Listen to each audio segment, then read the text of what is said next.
6351 এর সাথে কোন ক্ষুদ্রতম সংখ্যা যোগ করলে যোগফল একটি পূর্ণ বর্গ সংখ্যা হবে? এই ধরনের অঙ্ক আমরা আগেও করেছি। এই সংখ্যাটা একজন দর্শক আমাদের পাঠিয়েছেন, সেটা নিয়ে আলোচনা করি। আমরা দুইভাবে এই অঙ্কটা করার চেষ্টা করব। তো প্রথমে আমরা যেমন করি যে ভাগ পদ্ধতিতে বর্গমূল লাস্ট দিক থেকে দুটো দুটো সংখ্যা মাথায় দাগ দিই। তো প্রথমে পেলাম 63। আমরা জানি 8 8 64 বড় হয়ে যাচ্ছে, তাহলে 7 বাদ গেল, 7 7 49, 9 আর কয়ে 13, 4 13 থাকলো 1, 5 আর কয়ে 6, 1 6, 7 দুগুণে 14। এবারে কত বাদ যাবে?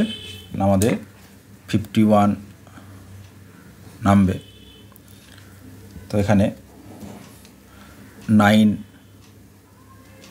দিলাম, তাহলে 149 ইন্টু 9, 9 9 81, 1 হাত থাকলো 8, 4 9 36, 36 8 44, 4, তাহলে 4, 9 1 9 4 13। বিয়োগ করি, তাহলে 0 4 1 1। তাহলে দেখো এই যে 6351 এটা তো পূর্ণবর্গ সংখ্যা নয়, এবং এর নিকটতম ক্ষুদ্রতম পূর্ণবর্গ সংখ্যা হচ্ছে 79 ইন্টু 79, তাই তো?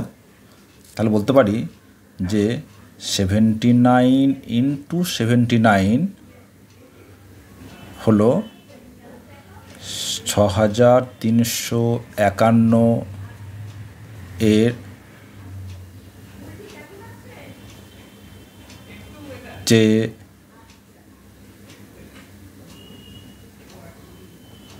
ছোট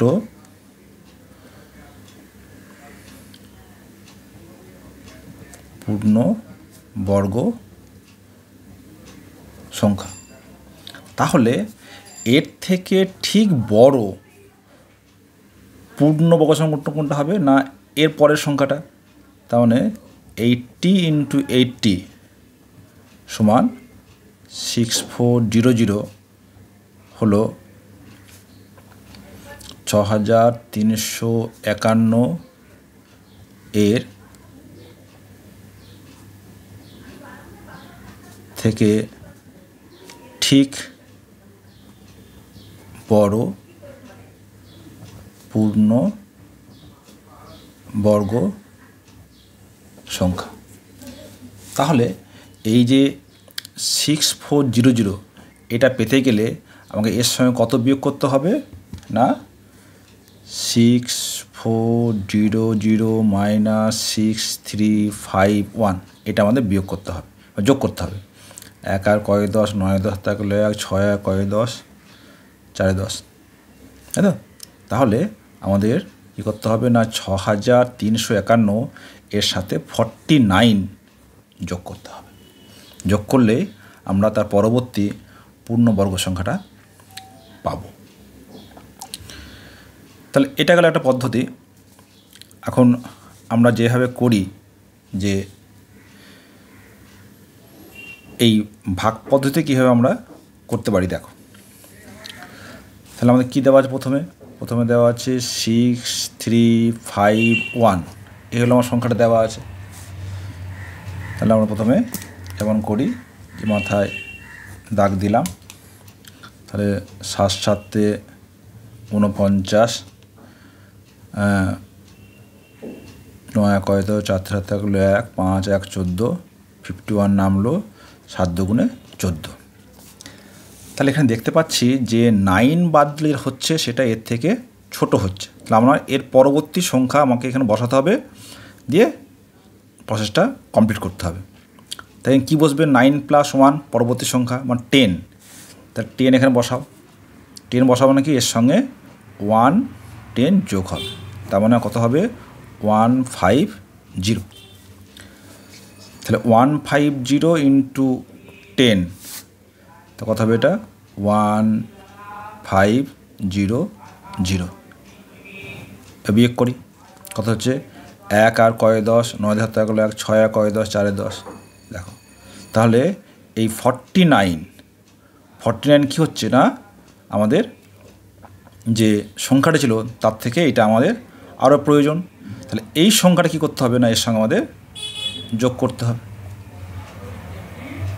এখানে ভালো লক্ষ্য করে দেখো যে 6351 এ কিন্তু পূর্ণবর্গ সংখ্যা নয়, কিন্তু এর থেকে ঠিক বড় যে পূর্ণবর্গ সংখ্যা সেটা হতে গেলে আমার 49 শর্ট পড়ছে, 49 কম পড়ছে।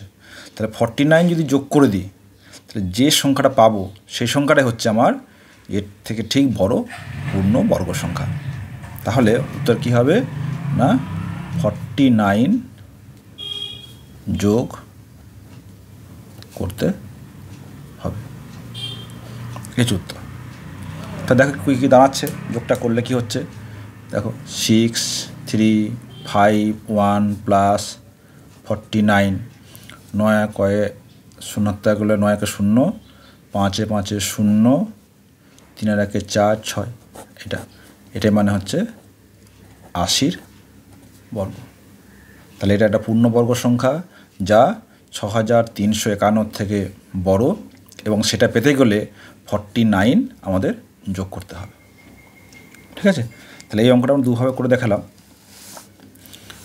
তোমার যেটা সহজ মনে হবে সেটাই তোমরা করবে।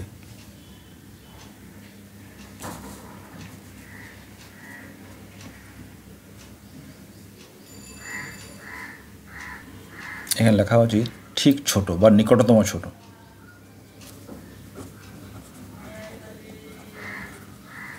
নিকটতম ছোট পূর্ণবর্গ সংখ্যা।